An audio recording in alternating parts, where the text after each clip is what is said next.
നമസ്കാരം. എല്ലാ പ്രേക്ഷകർക്കും കേരള വിഷൻ ന്യൂസിലേക്ക് സ്വാഗതം. എല്ലാവർക്കും നല്ലൊരു ദിനം ആശംസിക്കുകയാണ്. ഒരു പുത്തൻ വാർത്താ ദിനം ആരംഭിക്കുമ്പോൾ നിരവധി വാർത്തകളും വിശേഷങ്ങളുമാണ് നമുക്ക് മുന്നിലുള്ളത്. ഏറെ നാളത്തെ കാത്തിരിപ്പിനൊടുവിൽ ഗാസയിൽ വെടിനിർത്തലിനുള്ള അമേരിക്കയുടെ 20 ദിന പദ്ധതി ഇസ്രയേൽ അംഗീകരിച്ചിരിക്കുകയാണ്. ഖത്തർ ആക്രമണത്തിൽ ബെഞ്ചമിൻ നെതന്യാഹു മാപ്പ് പറഞ്ഞിരിക്കുകയാണ്. അഫ്ഗാനിൽ സമ്പൂർണ്ണ ഇന്റർനെറ്റ് നിരോധനം ഏർപ്പെടുത്തിയിരിക്കുകയാണ് താലിബാൻ ഭരണകൂടം.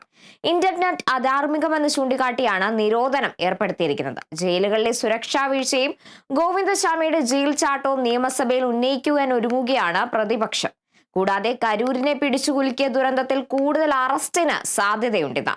കൂടാതെ NDA സംഘവും KC വേണുഗോപാൽ MPയും ഇന്ന് കരൂരിലെത്തുമെന്ന വാർത്തകളടക്കം പുറത്തു വരുന്നുണ്ട്. നോക്കാം ടോപ്പ് ഹെഡ്ലൈൻസ്.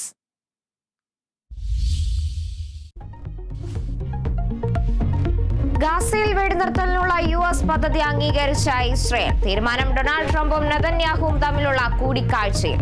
ഹമാസും പദ്ധതി അംഗീകരിക്കണമെന്ന് ഡൊണാൾഡ് ട്രംപ്.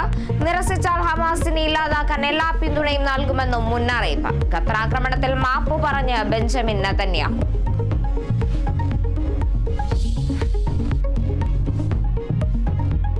കരൂർ ദുരന്തത്തിൽ കൂടുതൽ TVK നേതാക്കളുടെ അറസ്റ്റിന് സാധ്യത. അറസ്റ്റിലായ TVK നേതാവ് മിഥി അഴകനെ ഇന്ന് കോടതിയിൽ ഹാജരാക്കും.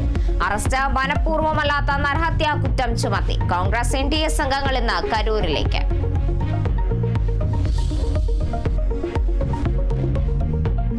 സംസ്ഥാനത്തെ ജയിലുകളിലെ സുരക്ഷാ വീഴ്ച നിയമസഭയിൽ ഉന്നയിക്കാൻ പ്രതിപക്ഷം. നീക്കം ഗോവിന്ദസ്വാമിയുടെ ജയിൽ ചാട്ടത്തിന്റെ പശ്ചാത്തലത്തിൽ. ശബരിമല പ്രതിഷേധത്തിലെടുത്ത കേസുകളും ഉന്നയിക്കും.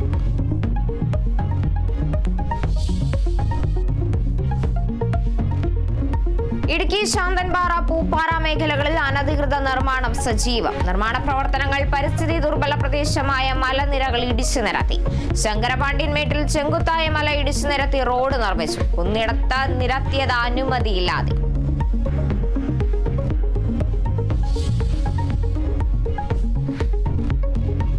വനിതാ ക്രിക്കറ്റ് ലോകകപ്പിനായി ഇന്ന് തുടക്കം. ആദ്യ മത്സരത്തിൽ ഇന്ത്യ ശ്രീലങ്കയെ നേരിടും. മത്സരം വൈകിട്ട് 3 മണിക്ക് ഗുവാഹത്തിയിൽ.